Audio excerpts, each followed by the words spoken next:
babaeng ito? Yummy hotdog, may tame! Di lang pala siya sinabihan na gold digger.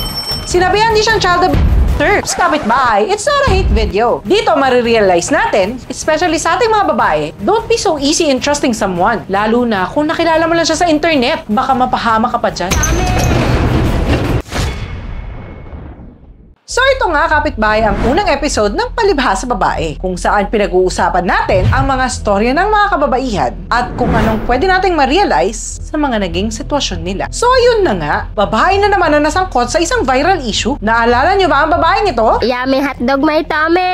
Siya si Angie, ang Boholana girl na na-in-love sa kanyang afam na si Tommy. Kinaliwan natin ang mga videos nila online. Picture as a profile picture. At mapapasana all na lang talaga kanilang sobrang sweetness. Love you, my Tommy! I love you, thank you. Pero mukhang itong dalawang ito, pinagtagpo lang virtually, but not meant to meet face to face.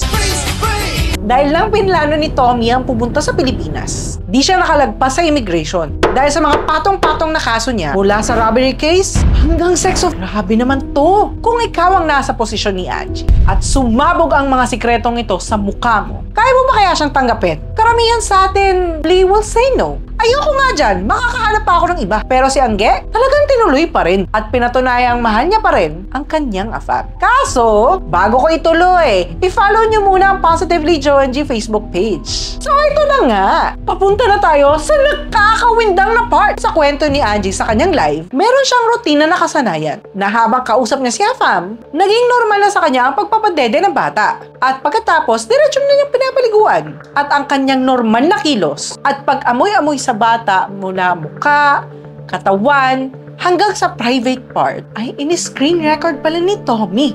At naging alas na to nung nag-away sila. At may nilabas din si Angie na video na may mga pinapagawa si Tommy sa kanya. Pero hindi niya ginawa dahil hindi niya ito masikmura. So ang video nga na nirecord ni Tommy ay isinend niya sa isang GC. At unti-unti itong kumalat. Karoon ng iba't ibang opinyon. May mga ibang hindi nagbigay ng kulay.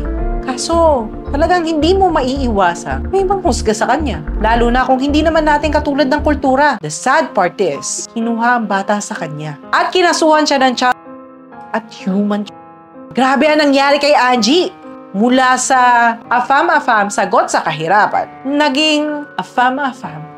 Bakit mo ko pinahirapan? Nakakasad kasi ilang mga babae, pag nagmahal, buhos lahat. Tiwala, oras, at pagmamahal ang nilalaan natin mga kababaihan. Lalo na pag nagmahal tayo ng totoo at buong-buo. Kaso sa sitwasyon niya, siya yung naging biktima eh. Ang inaakala niyang happy ever after, nauwi sa katakot-takot na problema. At sumira pa ng kanyang pamilya. This is a reminder sa ating mga kababaihan.